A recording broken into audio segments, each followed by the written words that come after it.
extra efforts. This book has been in my TBR list for almost 2 years now, and coincidentally, it has been at my home while I have been busy traveling for 2 months. I have just finished the first chapter of this book, and I've made some notes, and I'm gonna try and do a short video and then compile it later after I reach every single chapter. So in the first chapter, we meet the main character, that's Richard, and how he lives a very boring or a dull life, that you can say, in London, and how he decides to bring about a change. He really goes out there and tries to grab the world by its neck or something like that, and he ends up at this beautiful college, this gothic, very dark academia type of college called Hampton. And this is where he meets Julian and his bunch of 5 very eccentric kids who are very keen on studying Greek history. The first chapter was almost 48 pages long, and it has done a very great world building so far. I feel like I know a lot about these characters already. There have been some Greek words, and I'm not sure Latin because I don't speak, but some Greek, at least Greek has been used so far, which I did definitely Google Translate to understand what the characters were saying to each other, because I wanted to be a part of this very intimate circle that these nerds had. So far, I don't know if there's foreshadowing happening right now, but I've had some questions. I've underlined certain things which will become more clearer as I progress into the story.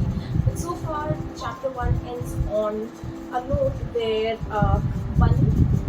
one of the 5 students from the original group invites our main character Richard for a lunch. And well, let's see how that goes. So yeah, happy reading to me. So it's Saturday, and I've just finished reading the second chapter of the book. So many thoughts going in my head right now. To start with, each chapter is 50 plus pages so far. I mean, it's just chapter 2. So there's so much that happens between chapter. You could really consider them, episodes in their life or the phases in their life. And in this phase, right after the lunch that Bunny and Richard were supposed to have, something very weird happens there. You'll read and you'll find out. Richard gets very intimately acquainted with the 5, and he finds himself drawn a little more into their world, right from weekends at Francis's aunt's villa to spending more time there, getting to know them one-on-one, getting to know them more intimately, and surprisingly some secrets also spill. He starts making observations that only someone very close to the 5 students or the professor Julian would be able to make. And something, there's a lot of foreshadowing going on. We of course know that Bunny dies, or perhaps Bunny dies, I guess that's the idea, but there's a lot of suspense building until then, and I'm hooked and I look forward to reading more. So I've just finished reading chapter 3, and I have one question. Is Bunny blackmailing Henry? And if so, for what? It feels like, of course, the chapter 1 and chapter 2 was somehow hinting towards it, and this just feels very conclusive that yes, something like that is happening.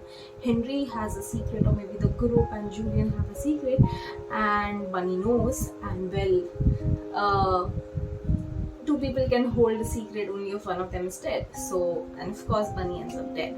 Beyond that, chapter 3 focuses on the winter break, how everyone in the group, apart from Richard, goes over for vacation.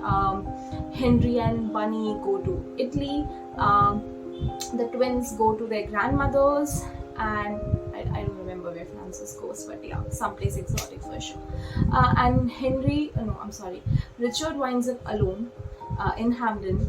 In this, he comes from a sunny place, and this is his first winter, and there's snow everywhere, and he's not prepared for it, either physically or mentally.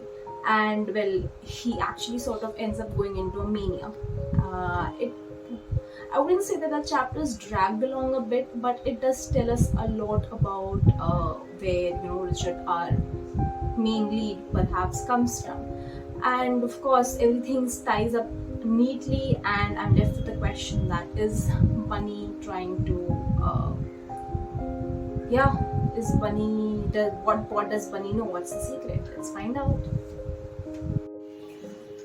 What did I just read? Chapter 4. I think it is the shortest chapter in the book per se, and it's the craziest because apparently the four of them, apart from Bunny and of course Richard, were planning to leave Hamden and like escape to Argentina, even though that was not the end place or location they wanted to escape to. And in this chapter, we finally learn what Bunny was blackmailing Henry over. Apparently, the four of them, excluding Bunny, of course, the four of them had killed a man during a bacchanal party, and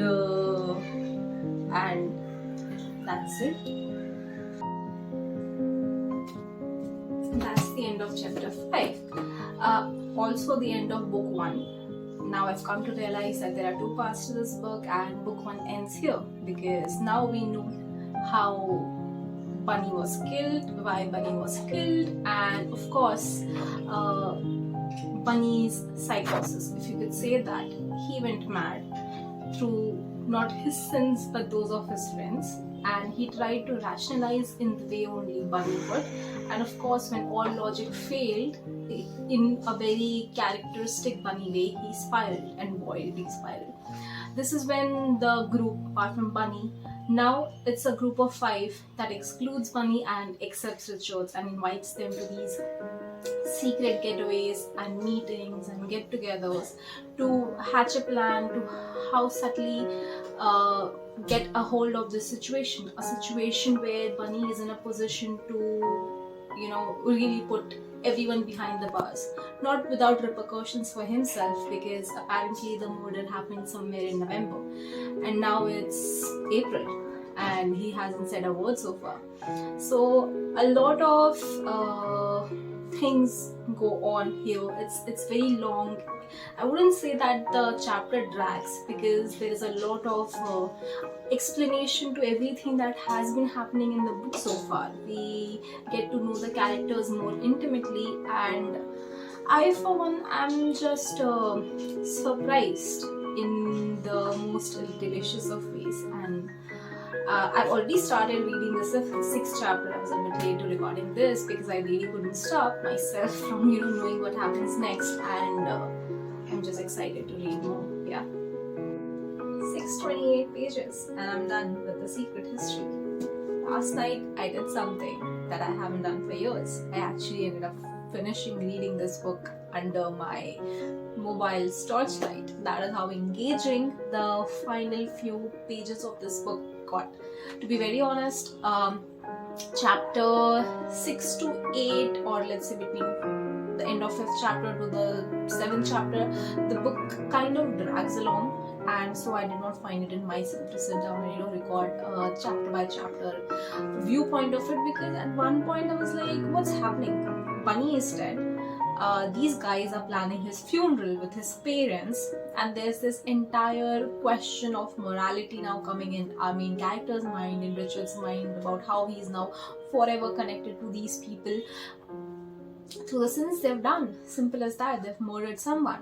Of course, then the book gets very exciting and the pace increases a lot when they realize that Bunny had written a letter to Julian, their Greek professor, and well, Julian could know it all. And because it's a review, it has spoilers, I'm gonna tell that Julian comes to know, and well, he hands over that evidence to Henry.